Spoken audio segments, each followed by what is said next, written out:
चलिए एक बार आप सभी जो है प्यारे छात्र छात्राओं का इस इस जैव अणु के बायोमोलिकुल चैप्टर के सेकेंड लेक्चर में आप सभी लोगों का स्वागत है। और पिछले लेक्चर में हम लोगों ने कार्बोहाइड्रेट के बारे में स्टडी किया था। कार्बोहाइड्रेट के बारे में हम लोगों ने स्टडी किया था।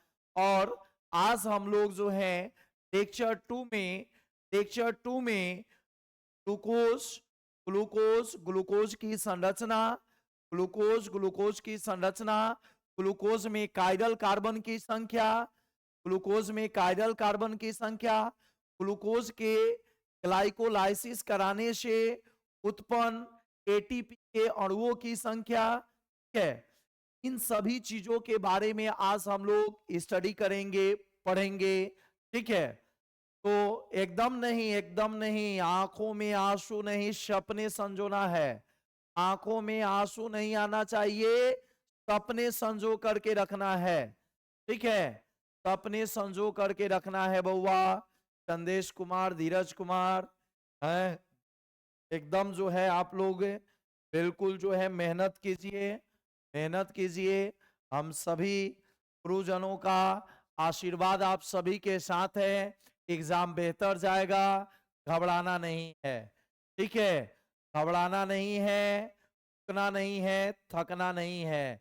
तो ये हम लोगों का लेक्चर नंबर 2 है, जैव अणु चैप्टर का, बायोमोलिकुल्स चैप्टर का, जैव अणु चैप्टर का, बायोमोलिकुल्स चैप्टर का।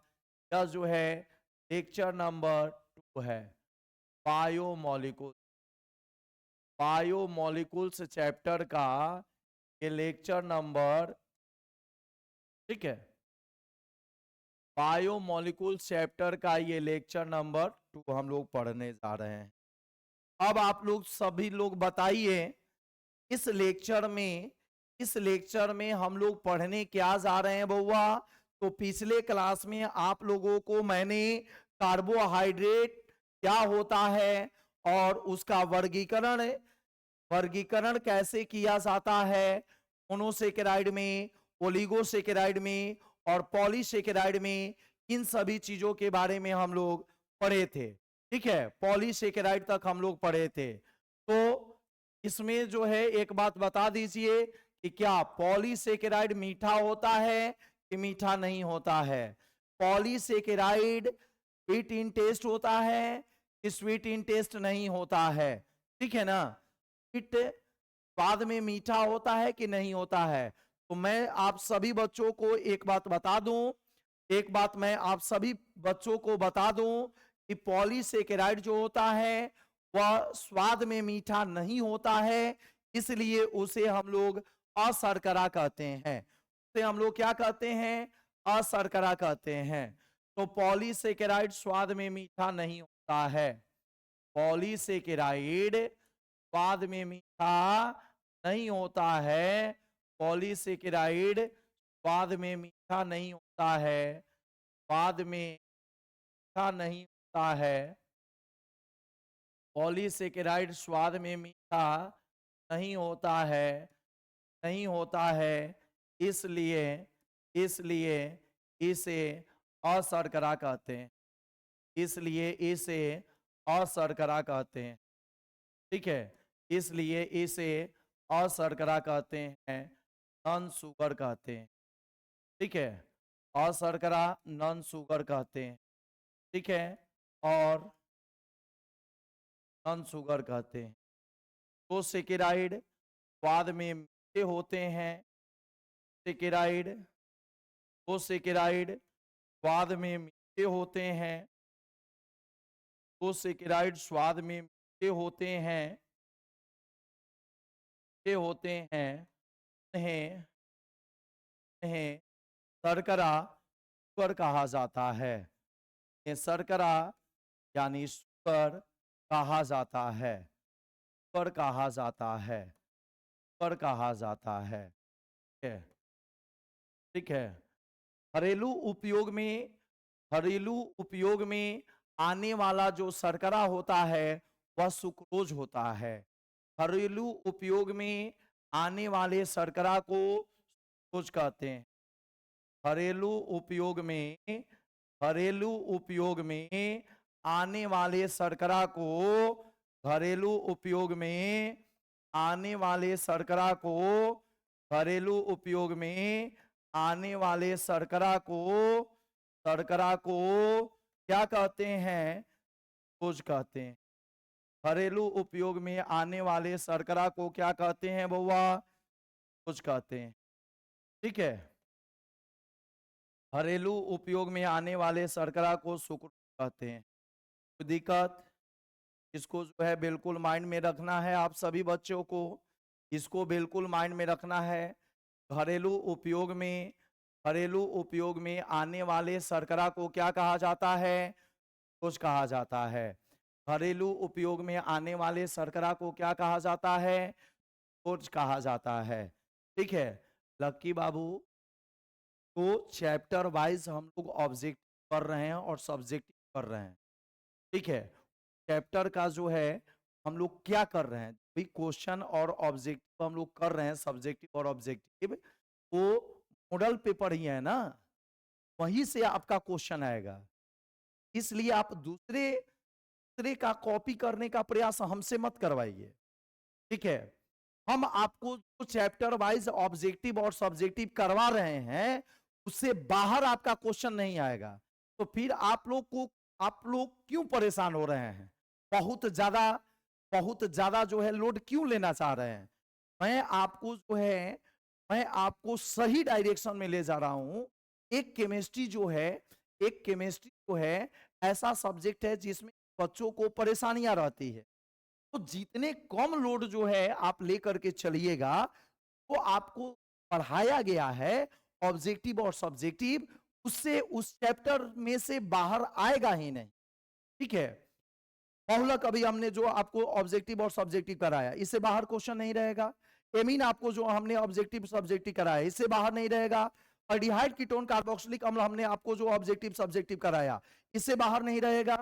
ठीक है, तो फिर मॉडल पेपर होता क्या है? आपको हम जो पढ़ा रहे हैं वही जो है मॉडल पेपर है। ठीक है, इसलिए मार्केट वाली चीजों पर आप ध्यान नहीं दीजिए। ठीक है, आपके सामने जो मिल रहा है कंटेंट उसको है याद करने का प्रयास करना है। तो इसलिए जो भी बच्चे जो है मॉडल पेपर के चक्कर में पड़े हुए हैं, आप जो है याद करने के चक्कर में पड़िए जो ऑब्जेक्टिव सब्जेक्टिव कराया गया है। क्योंकि कितना भी जो है कुछ भी कर लीजिएगा, और जब तक से कंटेंट आप याद नहीं कीजिएगा ना, तब तक से कोई उपाय नहीं है। याद तो आपको करना पड़ेगा, और याद करने का अब समय जो है आ चुका है। इसलिए अपना पूरा ताकत और मेहनत जो है याद करने पर आप लगा दीजिए। जो भी बच्चे हैं एकदम याद करने पर आप सभी लोग ध्यान दीजिएगा। अब आ जाइए बउआ,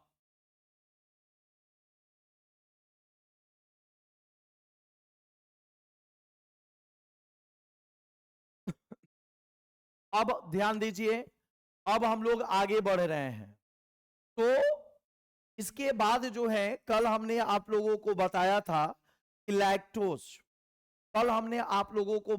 कि लैक्टोज का जलीय अपघटन कराने से क्या प्राप्त होता है। लैक्टोज का जलीय अपघटन कराने से 1 मोल ग्लूकोज और 1 मोल गैलेक्टोज प्राप्त होता है। लैक्टोज का जलीय अपघटन कराने से 1 मोल ग्लूकोज और 1 मोल गैलेक्टोज प्राप्त होता है। ठीक है, 1 मोल गैलेक्टोज प्राप्त होता है। अब आ जाइए बउआ, अगला नंबर ध्यान दीजिएगा। अब हम लोग आगे बढ़ रहे हैं। नेक्स्ट, अब जैसे देखिएगा, ये जो है सुक्रोज है, सुक्रोज है। सुक्रोज का जलीय अपघटन हम आपके सामने करा रहे हैं।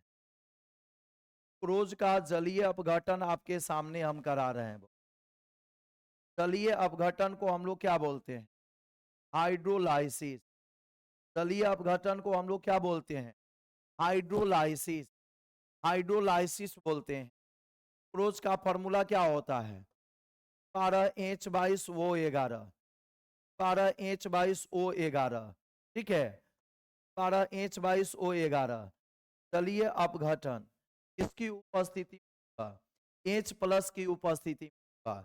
जलीय अपघटन किस उपस्थिति किसके उपस्थिति में होगा? H+ की उपस्थिति में होगा। तो H+ की उपस्थिति में जब जलीय अपघटन होगा तो क्या बनेगा जी? क्या बनेगा? ग्लूकोज बनेगा, ग्लूकोज बनेगा और क्या बनेगा? ग्लूकोज बनेगा। ग्लूकोज और फ्रुक्टोज का निर्माण होगा। ये हुआ आपका ग्लूकोज, ये हुआ ग्लूकोज और ये आपका हुआ फ्रुक्ट, ये हुआ आपका फ्रुक्ट।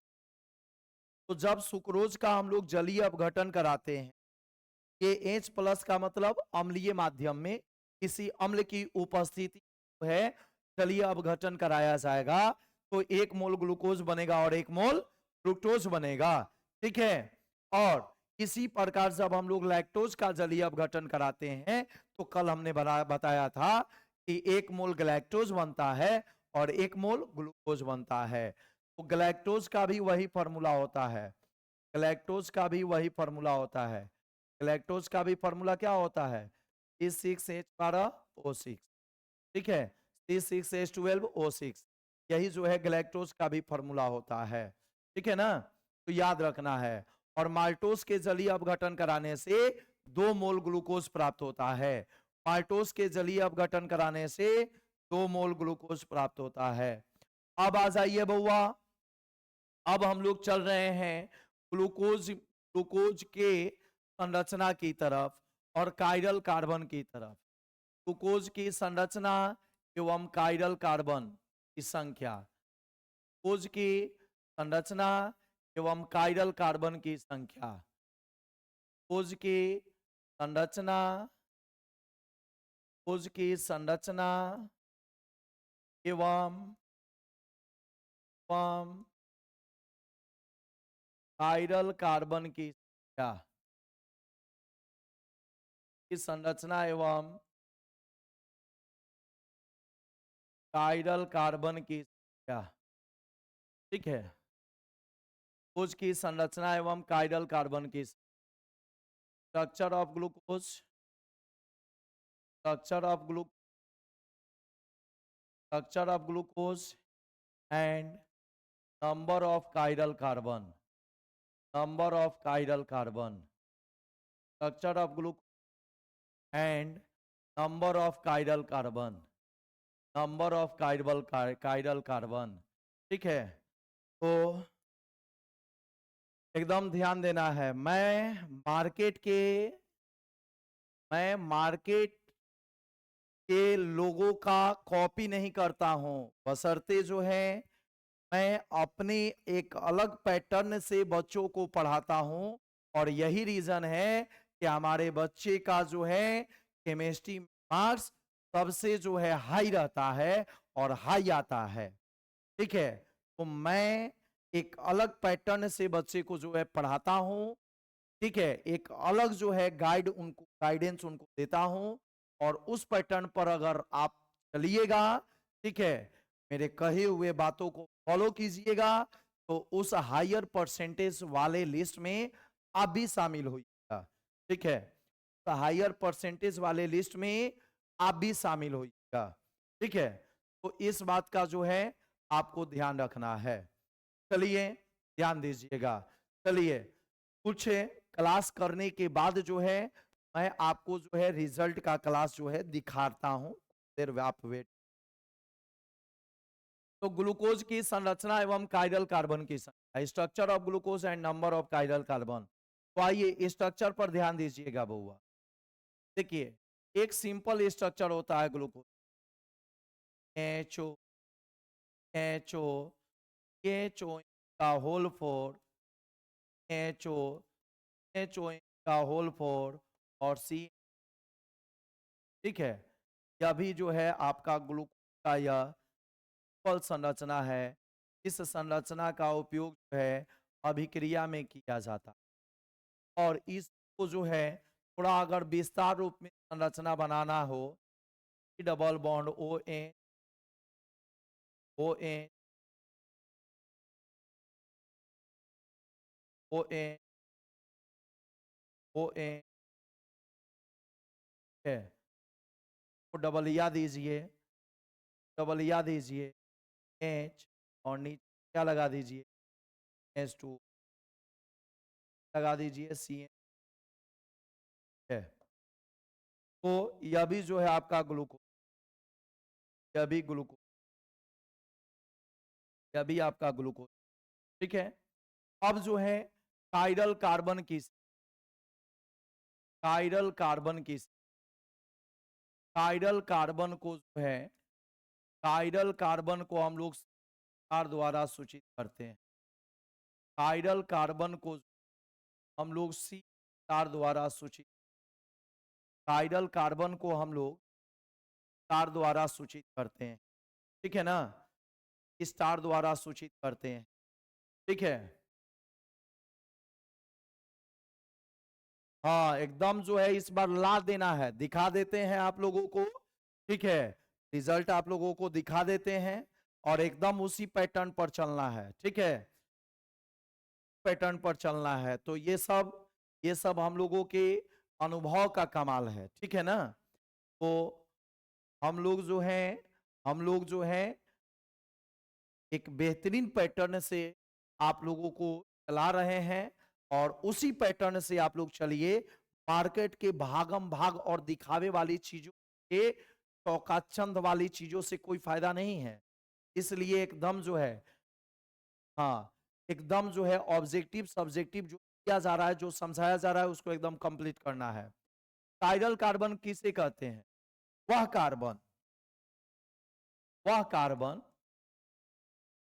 वह कार्बन जिसके चारों तरफ, वह कार्बन जिसके चारों तरफ, वह कार्बन जिसके चारों तरफ, चारों तरफ चार अलग अलग समूह उपस्थित, वह कार्बन जिसके चारों तरफ चार अलग अलग समूह, चार अलग अलग समूह उपस्थित, चार अलग अलग समूह उपस्थित, उपस्थित से काइरल कार्बन कहते हैं। से क्या कहा जाता है? काइरल कार्बन कहा जाता है, काइरल कार्बन कहते हैं। ठीक है, तो वह कार्बन के चारों तरफ चार अलग अलग समूह उपस्थित हैं, उसे हम लोग काइरल कार्बन कहते हैं। उस कार्बन को काइरल कार्बन कहते हैं। ठीक है, तो आइए देखिए इसमें, अब यह कार्बन है, ये जो पहला कार्बन है, इस पहले कार्बन को आप देखिए, इस पहले कार्बन को देखिए, इसमें जो है एक दो, ये नीचे में जो है ये टोटल जो है, ये नीचे में ये जो टोटल है, ये टोटल एगो ग्रुप है। एगो ग्रुप ऊपर में, एगो ग्रुप बगल में, एगो नीचे में, ये टोटल। तो इस कार्बन के तरफ, इस कार्बन के पास कितने तरफ समूह उपस्थित हैं? तीन समूह उपस्थित, तीन तरफ समूह उपस्थित हैं। इस कार्बन के पास कितने तरफ समूह उपस्थित हैं? तीन समूह उपस्थित हैं। ठीक है, तीन समूह उपस्थित हैं। अब बोलिए, तीन तरफ समूह उपस्थित है। तो इसलिए क्या यह काइरल होगा? बताइए, पहला कार्बन काइरल होगा? नहीं होगा, क्योंकि इसमें तीनों तरफ समूह उपस्थित है। तो भाई काइरल कहलाने के लिए ये चारों तरफ चार अलग अलग समूह उपस्थित होना चाहिए। ठीक है, तब उसे हम लोग काइरल कहेंगे। तो इसमें तीनों तरफ समूह उपस्थित है, इसलिए काइरल नहीं होगा। चलिए, पहला कार्बन जो है वो काइरल नहीं होगा, पहला कार्बन जो है वो काइरल नहीं होगा। अब हम लोग आते हैं दूसरे कार्बन की ओर, दूसरे कार्बन की ओर आते हैं। इस दूसरे कार्बन को देखिए, इस दूसरे कार्बन को आप देखिए, इस दूसरे कार्बन को देखिए। आइए इसको चेक किया जाए। एक तरफ इसका ये एगो समूह हो गया, एगो समूह OH हो गया, एगो H हो गया, और एक तरफ ये वाला पूरा समूह। तो इसके पास कितना समूह उपस्थित है जी? अब देखिए, ऊपर में CHO, इधर OH, इधर H, और इधर ये पूरा समूह। यह भी अलग, यह भी अलग, यह भी अलग, और नीचे वाला भी अलग। तो इस कार्बन के चारों तरफ चार अलग अलग समूह उपस्थित हैं। इस कार्बन के चारों तरफ चार अलग अलग समूह उपस्थित हैं। इसलिए इस कार्बन को, बीच वाला कार्बन को हम लोग काइरल कार्बन बोलेंगे। बीच वाला कार्बन को क्या बोलेंगे? काइडल कार्बन बोलेंगे। बीच वाला कार्बन को क्या बोलेंगे? काइडल कार्बन बोलेंगे। तो चलिए इसको स्टार से हम सूची। अब हम लोग इस कार्बन पर आते हैं, तीसरा नंबर कार्बन पर आते हैं। इस पर भी देखिए, ये जो है वो पूरा ऊपर वाला समूह हो गया, ये अगल वाला, ये बगल वाला और ये नीचे वाला। ठीक है, कार्बन के एगो ऊपर में हो गया, एक ऊपर वाली, एक नीचे वाली, एक अगल वाली, एक बगल वाली, चारों तरफ चार अलग अलग समूह है, तो इसलिए यह क्या कहलाएगा? काइडल कहलाएगा। ठीक है, तो तीसरा नंबर कार्बन भी क्या होगा? काइडल कार्बन होगा। ठीक है, तीसरा नंबर कार्बन भी क्या होगा? काइडल कार्बन होगा। ठीक है, अब आ जाइए, अब के नीचे वाले कार्बन पर आइए। अब उसके नीचे वाले का बारी है।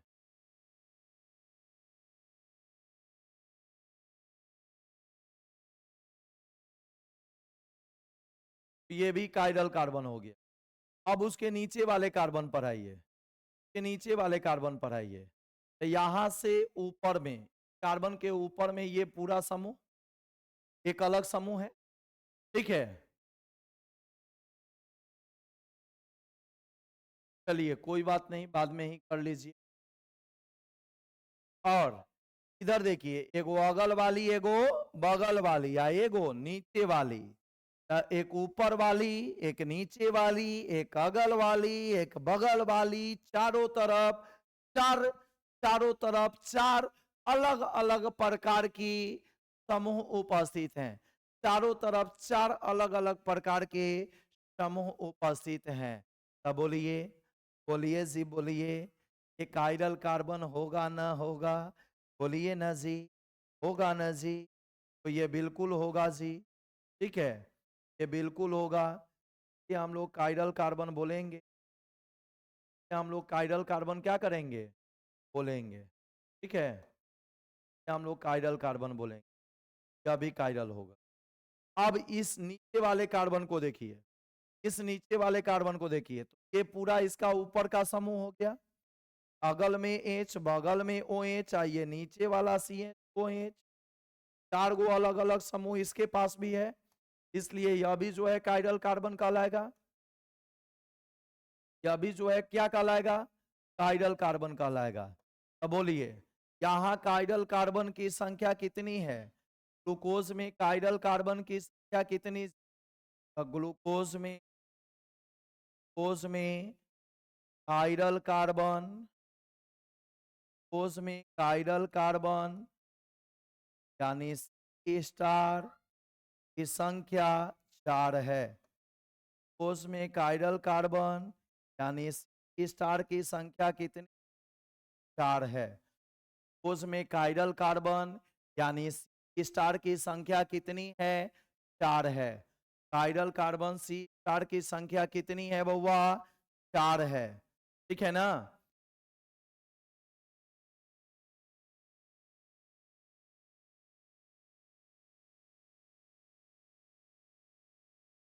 ग्लूकोज में काइरल कार्बन C स्टार की संख्या कितनी है? 4 है। क्लियर है? अब आ जाइए, अब हम लोग आगे बढ़ते हैं, अगले नंबर की ओर हम लोग बढ़ते हैं बउआ। अगले नंबर पर हम लोग आ रहे हैं, अगले पॉइंट पर आ रहे हैं। ठीक है, अगले पॉइंट पर आ रहे हैं। तो अगला नंबर क्या है? अगला नंबर है हम लोगों का, ठीक है, अगला नंबर हम लोगों का है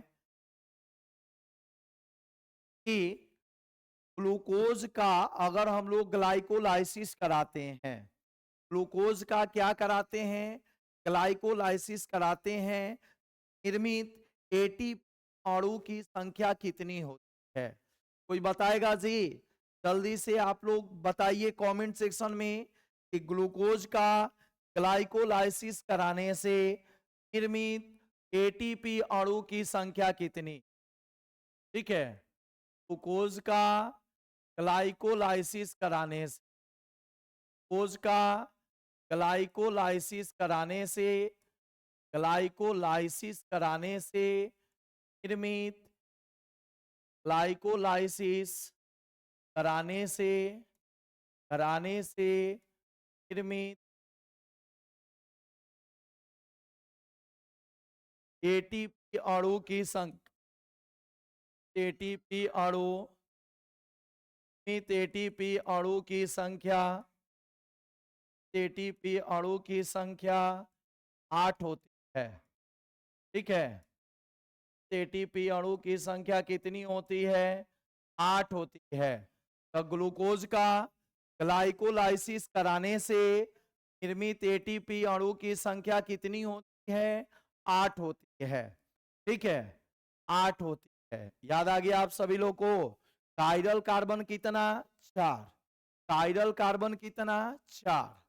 ठीक है, और ग्लाइकोलाइसिस कराने से निर्मित एटीपी अणु की संख्या कितनी? 8। ठीक है, निर्मित एटीपी अणु की संख्या कितनी? 8। याद रहेगा आप सभी लोग को? याद रहेगा जी? अब चलिए, अब आपको जो है, अब आपको हम ले चलते हैं अगले नंबर की तरफ। ठीक है, कि ग्लूकोज से नॉर्मल हेक्सेन का निर्माण कैसे होता है। आइए ना, आइए ना बउआ, बताइए ना, ग्लूकोज से नॉर्मल हेक्सेन का निर्माण कैसे होता है। ग्लूकोज से नॉर्मल हेक्सेन का निर्माण कैसे होता है, इसको बताइए। ठीक है, कि ग्लूकोज से नॉर्मल हेक्सेन का निर्माण कैसे होगा। ग्लूकोज से नॉर्मल हेक्सेन का निर्माण कैसे होगा। देखिए, तब ग्लूकोज को तब ग्लूकोज को तब ग्लूकोज को एचआई के साथ तब ग्लूकोज को एचआई के साथ गर्म करते हैं। तब ग्लूकोज को एचआई के साथ गर्म करते हैं, गर्म करते हैं तो नॉर्मल हेक्सेन का निर्माण होता है। तो नॉर्मल हेक्सेन का निर्माण होता है। ठीक है, नॉर्मल हेक्सेन का निर्माण होता है। जब ग्लूकोज को एचआई के साथ गर्म करते हैं तो नॉर्मल हेक्सेन का निर्माण होता है। किसका निर्माण होता है? नॉर्मल हेक्सेन का निर्माण होता है। तो आइए, ग्लूकोज का अभी अभी हम लोग सूत्र सीखे हैं। पल एचओ, बीच में एचओ का होल 4 और नीचे में क्या होता है बउआ? CH2OH। ऊपर में CHO, बीच में CHOH का होल 4 और नीचे में होता है CH2OH का CH2OH। और इसको जब हम लोग HI के साथ गर्म करते हैं, HI के साथ गर्म करते हैं, तब आपका बनता है हेक्सेन। तब आपका क्या बनता है? हेक्सेन बनता है। तो ये हो गया हेक्सेन, ये आपका हो गया हेक्सेन। हेक्सेन हो गया। CH2 का होल 4 है। CH2 के होल 4 का मतलब CH2 CH2 CH2 CH2 4 बार। CH2 के होल 4 का मतलब CH2 CH2 कितना बार? 4 बार। ठीक है ना? CH2 के होल 4 का मतलब CH2 CH2 कितना बार? 4 बार। ठीक है, यहां तक क्लियर है? तो यह चीजें जो है आपको कार्बोहाइड्रेट और ग्लूकोज में जो है याद रखना है। यह आपको जो है कार्बोहाइड्रेट और ग्लूकोज में ये चीजें जो है याद रखना है। ठीक है ना? यह चीज जो है आपको ग्लूकोज और कार्बोहाइड्रेट में आपको याद रखना। अब हम लोग आगे बढ़ते हैं। अब हम लोग आगे बढ़ते हैं और अगला टॉपिक हम लोग का है इन एवं अम्ल।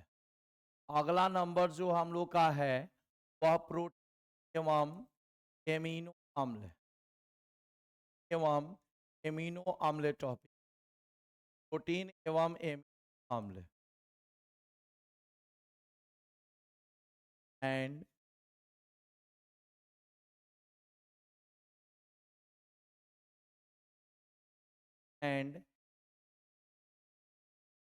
इन एवं एमिनो अम्ल है।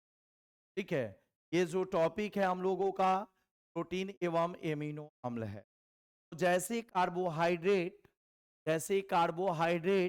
हमारे शरीर के लिए ऊर्जा का मुख्य स्रोत होता है। प्रकार से प्रोटीन जो है वो हमारे शरीर के विकास और हड्डियों के मरम्मतीकरण और के मजबूती के लिए आवश्यक पोषक तत्व होता है। तो प्रोटीन प्रोटीन हमारे शरीर के विकास हमारे शरीर के विकास, ठीक है, और हुई हड्डियों के मरम्मतीकरण और उनके पुनर्निर्माण के लिए बहुत ही आवश्यक पोषक तत्व होता है। तो मुख्य रूप से दूध, पनीर, फली, मछली, मांस, अखरोट सभी चीज पाया जाता है। ठीक है, अंडा में भी प्रोटीन पाया जाता है, सभी चीजों में प्रोटीन पाया जाता है। ठीक है, तो आइए सबसे पहले हम लोग जो है प्रोटीन का इंट्रोडक्शन लिख लेते हैं कि प्रोटीन होता क्या है। प्रोटीन होता क्या है, इसका इंट्रोडक्शन लिख लेते हैं। लिखेंगे प्रोटीन प्रोटीन प्रोटीन हमारे शरीर के हमारे शरीर के हमारे शरीर के विकास हमारे शरीर के विकास विकास विकास की हुई है।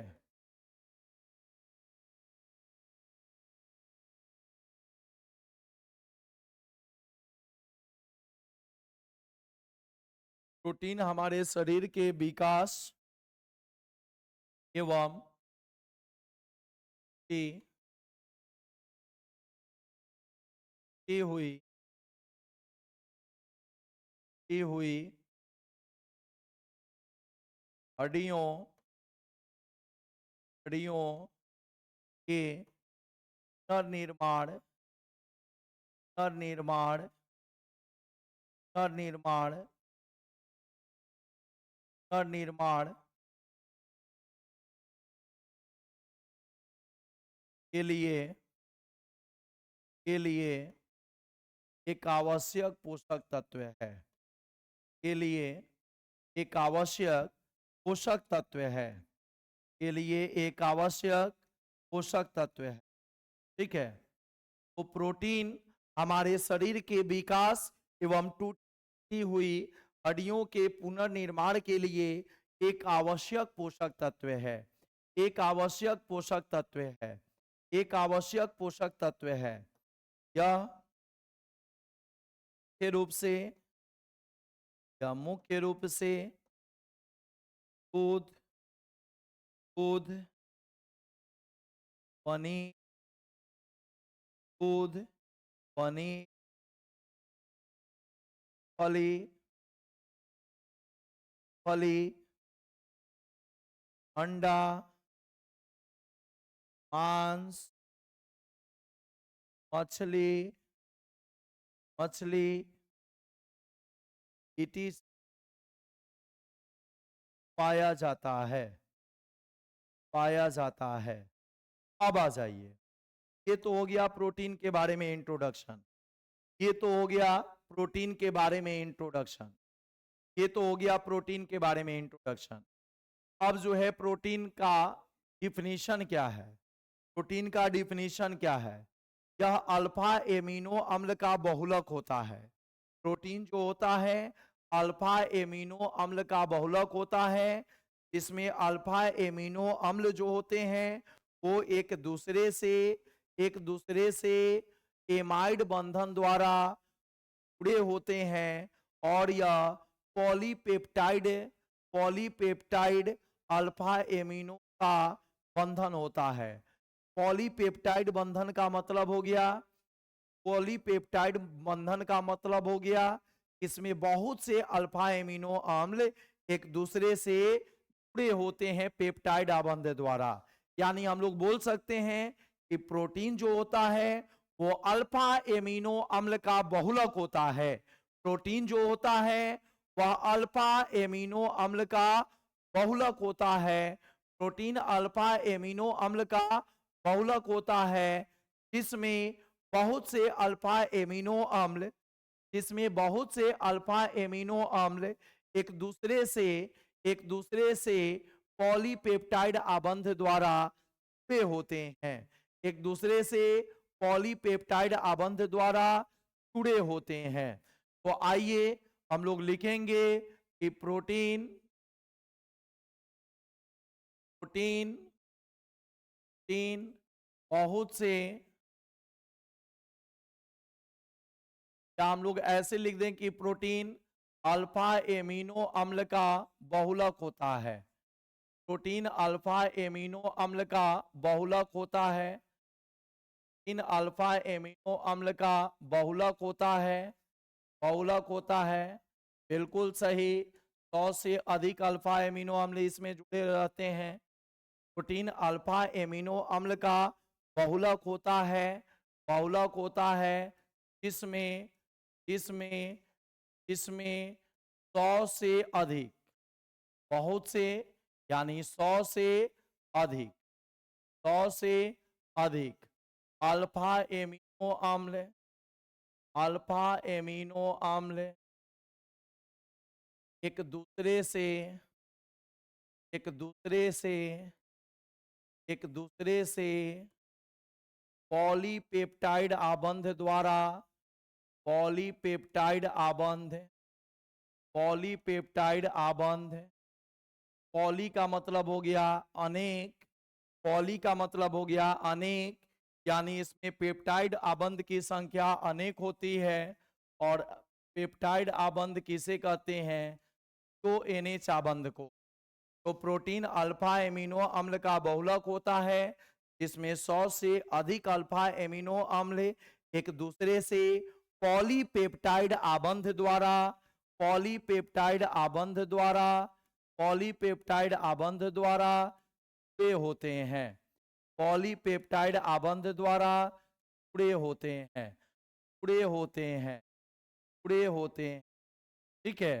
अतः अतः का आणविक द्रव्यमान, अतः इनका आणविक द्रव्यमान, अतः इनका आणविक द्रव्यमान लगभग 10,000 यू से अधिक होता है। अतः इनका आणविक द्रव्यमान लगभग 10,000 यू से अधिक होता है। अतः इनका आणविक द्रव्यमान लगभग 10,000 यू से अधिक होता है। ठीक है। तो इनका आणविक द्रव्यमान लगभग क्या होता है? 10,000 यू से अधिक होता है। क्लियर है? हाँ, बिल्कुल सही। अब आ जाइए, तो CONH आबंध को हम लोग पॉलीपेप्टाइड आबंध कहते हैं। अब कहिएगा कि सर ये अल्फा एमिनो अम्ल क्या होता है? ये अल्फा एमिनो अम्ल है क्या?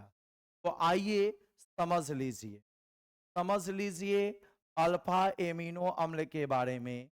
ये अल्फा एमिनो अम्ल होता क्या है? अल्फा एमिनो होता क्या है? आइए इसको समझ लीजिए। ये अल्फा एमिनो अम्ल क्या होता है? देखिए, देखिए, ये जो है CH हो गया, ये जो है आपका COOH हो गया। तो COOH और NH2 एमिनो अम्ल में, एमिनो अम्ल में ये दो प्रकार के मूलक समूह उपस्थित होते हैं। एमिनो अम्ल में ये दो प्रकार के मूलक समूह उपस्थित होते हैं, COOH और NH2। ठीक है। ये दो प्रकार के मूलक समूह होते हैं। जब ये दोनों मूलक समूह सेम कार्बन से जुड़े होते हैं, ये दोनों मूलक समूह सेम कार्बन से जुड़े रहेंगे, एक ही कार्बन से ये दोनों मूलक समूह रहेंगे, इसे हम लोग क्या बोलेंगे? अल्फा एमिनो अम्ल बोलेंगे। इसे हम लोग क्या बोलेंगे? अल्फा एमिनो अम्ल बोलेंगे। ठीक है, अल्फा एमिनो अम्ल बोलेंगे। ठीक है। तो यहाँ आर के जगह पर, आर के जगह पर आप एच भी रख सकते हैं, H3 भी रख सकते हैं, ETC। अगर आर के जगह पर एच रख दीजिएगा, आर के जगह पर अगर एच आप रख दीजिएगा, तो उस अल्फा एमिनो अम्ल का नाम हो जाएगा ग्लाइसिन।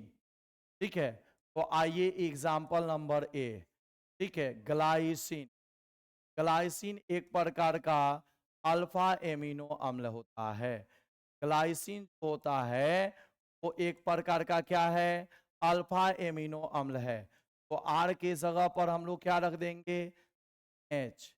और यहां पर क्या लगा रहेगा, ये अल्फा एमिनो अम्ल है, एच से डबल ओ एच भी लगा रहेगा और NH2 का मतलब NH2 भी लगा रहेगा। हाँ, बता दे रहे हैं यू का मतलब। तो ये यहां पर देखिए बहुआ, परमाणु द्रव्यमान या अणु द्रव्यमान के इकाई को द्वारा सूचित करते हैं और यू का मतलब होता है यूनिफाइड, बोलते हैं फाइड। फाइड जो आप ए एम जानते हैं ना, AMU यानी एटॉमिक मास यूनिट। तो एटॉमिक मास यूनिट का है परमाणु द्रव्यमान इकाई का जो है अब जो है संक्षिप्त रूप वो आ गया है।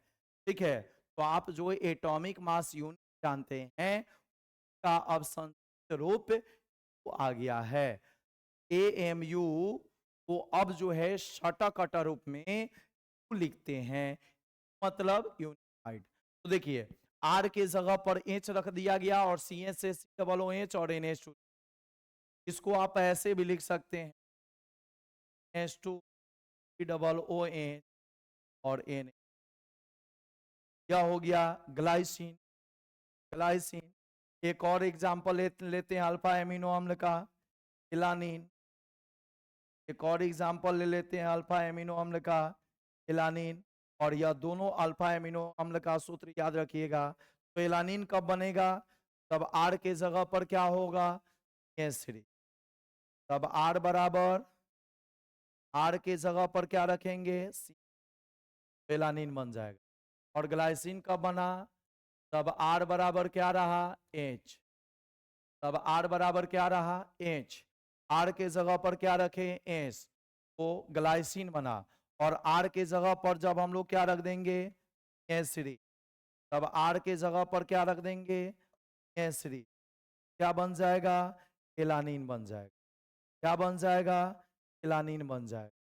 कोई दिक्कत, कोई दिक्कत, कोई तकलीफ, क्लियर है, क्लियर है यहाँ तक? जल्दी से आप सब लोग बताइए कि क्या यहाँ तक बातें क्लियर हैं। ग्लाइसिन और एलानीन आप समझ गए। ग्लाइसिन और एलानीन जो है आपको बात समझ में आ गई। तो ये अल्फा एमिनो अम्ल कहते हैं। एमिनो अम्ल किसे कहते हैं, इसमें डबल OH और NH दोनों समूह उपस्थित रहेगा। वह कार्बनिक यौगिक, वह कार्बनिक यौगिक इसमें H2, वह कार्बनिक यौगिक एमिनो अम्ल किसे कहेंगे, एमिनो अम्ल का परिभाषा हो गया वह कार्बनिक यौगिक, वह कार्बनिक यौगिक इसमें इसमें वह कार्बनिक यौगिक जिस क्या क्या सी, वह कार्बनिक यौगिक जिस double O H, double O H तथा NH2, डबल ओ एच तथा NH समूह उपस्थित होता है, समूह उपस्थित होता है, समूह उपस्थित होता है, तो समूह उपस्थित होता है से एमिनो अम्ल कहते हैं। ये हम लोग क्या कहते हैं, एमिनो अम्ल कहते हैं। डबल ओ एच और NH2 समूह उपस्थित होता है, हम लोग क्या कहते हैं, एमिनो अम्ल कहते हैं।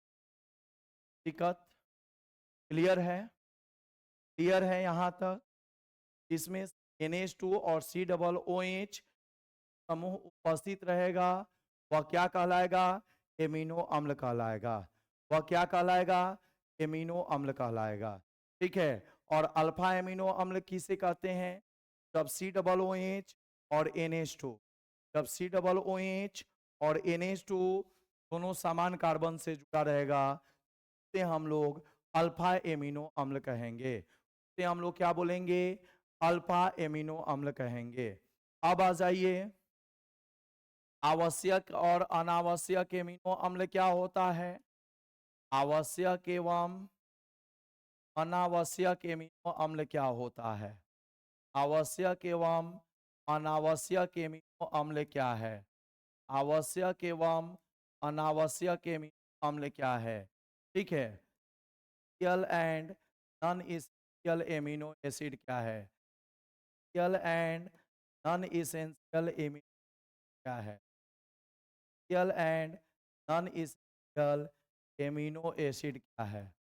ठीक है, तो आवश्यक एवं अनावश्यक एमिनो अम्ल क्या है? तो आइए ध्यान दीजिएगा, आवश्यक एमिनो अम्ल और अनावश्यक एमिनो, कुछ हमारे शरीर में कुछ ऐसे एमिनो अम्ल होते हैं, हमारे शरीर में कुछ ऐसे एमिनो अम्ल होते हैं जो स्वतः निर्मित होते रहते हैं और बाहरी भोजन स्रोत द्वारा उन्हें लेने की आवश्यकता नहीं पड़ती है। हमारे शरीर में कुछ ऐसे एमिनो अम्ल हैं जिनका निर्माण प्रकृति में स्वतः होते रहता है और बाहरी भोजन स्रोत द्वारा लेने की आवश्यकता नहीं पड़ती है। वैसे एमिनो अम्ल को कैसा एमिनो अम्ल कहा जाता है?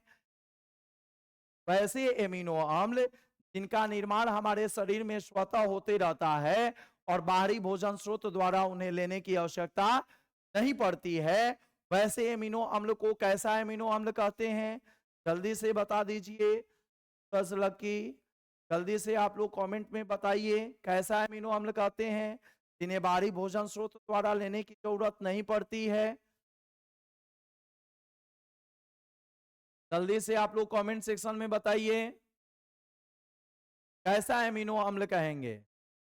तो वैसा एमिनो अम्ल जिसे बाहरी भोजन स्रोत द्वारा लेने की आवश्यकता नहीं पड़ती है उसे हम लोग बोलते हैं अनावश्यक, मतलब जिसको बाहरी भोजन स्रोत द्वारा लेने की आवश्यकता नहीं है, अनावश्यक एमिनो अम्ल। हाँ, अनावश्यक एमिनो अम्ल कहेंगे, आवश्यक नहीं। आवश्यक मतलब जिसको बाहरी भोजन स्रोत द्वारा लेने की आवश्यकता है वह आवश्यक, और जिसको बाहरी भोजन स्रोत द्वारा लेने की आवश्यकता नहीं है वो अनावश्यक एमिनो अम्ल। नहीं लग गया तो अनावश्यक, और जिसको लेने की आवश्यकता है वह आवश्यक। ठीक है, और अभी हमने जो आपको जो एग्जाम्पल बताया, ग्लाइसिन और एलानिन, ग्लाइसिन और एलानिन, ये दोनों एमिनो अम्ल जो हैं, ये दोनों एमिनो अम्ल जो हैं कैसे एमिनो अम्ल होते हैं, क्या आप लोग कमेंट सेक्शन में बता सकते हैं? तो जल्दी से आ जाइए बउआ। वैसा एमिनो अम्ल, वैसा एमिनो अम्ल जिसका निर्माण, वैसा एमिनो अम्ल इसका निर्माण, इसका निर्माण, का निर्माण हमारे शरीर में, का निर्माण हमारे शरीर में स्वतः होते रहता है, का निर्माण हमारे शरीर में स्वतः होते रहता है, स्वतः होते रहता है, स्वतः होते रहता है, और से बाहरी भोजन स्रोत द्वारा, और उसे बाहरी भोजन स्रोत द्वारा, और उसे बाहरी भोजन स्रोत द्वारा, जल्दी से आप लोग बताइए अनावश्यक एमिनो अम्ल का दो गो नाम, जल्दी से आप लोग बताइए बउआ कमेंट सेक्शन में। बाहरी भोजन स्रोत द्वारा लेने की आवश्यकता, इस बार गलत नहीं होना चाहिए, बाहरी भोजन स्रोत द्वारा लेने की आवश्यकता नहीं होती है, बाहरी भोजन स्रोत द्वारा लेने की आवश्यकता नहीं होती है, नहीं होती है, नहीं होती है, अनावश्यक, क्या बोलते हैं? अनावश्यक एमिनो अम्ल, अनावश्यक एमिनो अम्ल कहते हैं, अनावश्यक एमिनो अम्ल कहते हैं, अनावश्यक एमिनो अम्ल कहते हैं। ठीक है, जल्दी से इसका एग्जाम्पल बताइए आप लोग। और इसका उल्टा, और इसका उल्टा, ठीक है, इसका उल्टा क्या होता है? का उल्टा होता है आवश्यक।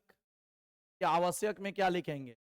वैसा एमिनो अम्ल, वैसा एमिनो अम्ल, वैसा एमिनो अम्ल इसका निर्माण, वैसा एमिनो अम्ल का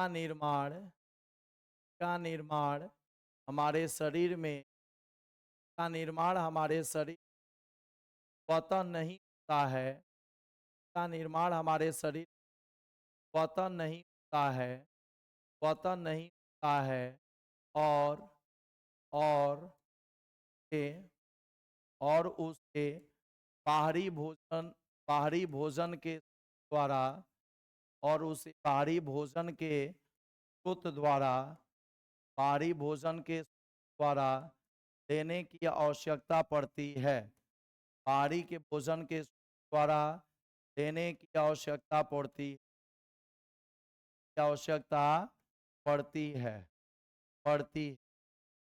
क्या कहते हैं? आवश्यक मतलब बाहरी भोजन द्वारा लेने की आवश्यकता है, तो वह क्या कहलाएगा? आवश्यक एमिनो अम्ल कहलाएगा। उसे आवश्यक एमिनो अम्ल कहते हैं, आवश्यक एमिनो अम्ल कहते हैं। इसे बाहरी भोजन स्रोत द्वारा लेने की आवश्यकता पड़ती है, हम लोग कैसा एमिनो अम्ल कहते हैं? आवश्यक एमिनो अम्ल कहते हैं। ठीक है, हम लोग क्या बोलते हैं? आवश्यक एमिनो अम्ल कहते हैं। कोई दिक्कत? इसे बाहरी भोजन स्रोत द्वारा लेने की आवश्यकता पड़ती है, आवश्यक एमिनो अम्ल, और जिन्हें बाहरी भोजन स्रोत द्वारा लेने की आवश्यकता नहीं पड़ती है, अनावश्यक एमिनो।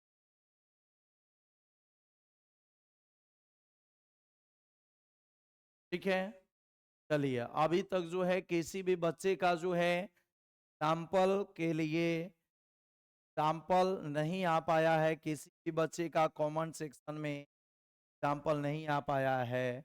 ठीक है, तो आइए ध्यान दीजिए।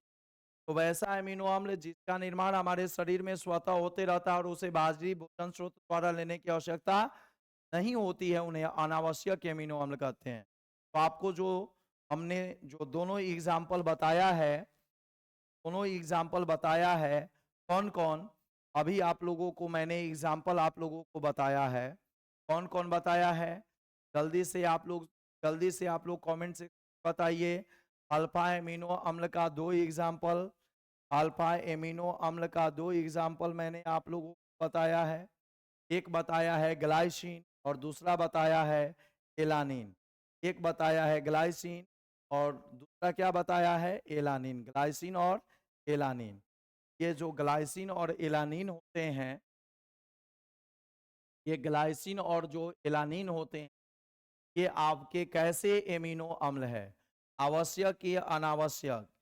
ग्लाइसिन और एलानिन ये जो है आपके अनावश्यक, glycine alanine, glycine alanine, glycine alanine. ठीक है, ये आपके जो है आवश्यक सॉरी अनावश्यक एमिनो अम्ल है, और इसमें आपका क्या हो जाएगा?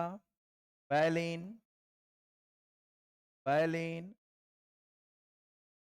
लुइसिन, आइसोल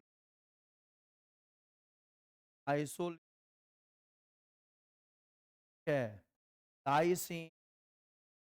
तो एनसीईआरटी में जब आप टेबल देखिएगा, तो एनसीईआरटी टेबल में यह जो है अस्टेरिक मार्क द्वारा जो है इसे दर्शाया गया है। ठीक है,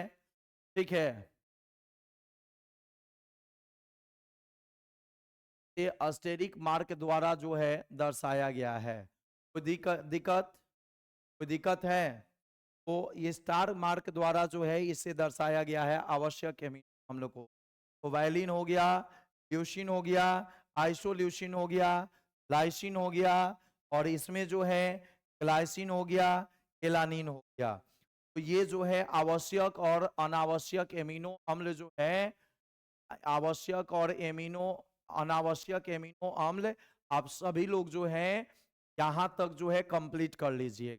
ठीक है, चलिए आप सभी लोग यहाँ तक कंप्लीट कर लीजिए। और कंप्लीट करने के बाद जो है हम लोग जो है जो है नेक्स्ट क्लास में मिलेंगे। ठीक है, तो हम लोग नेक्स्ट क्लास में मिलेंगे इससे आगे का जो है और टॉपिक लेकर के।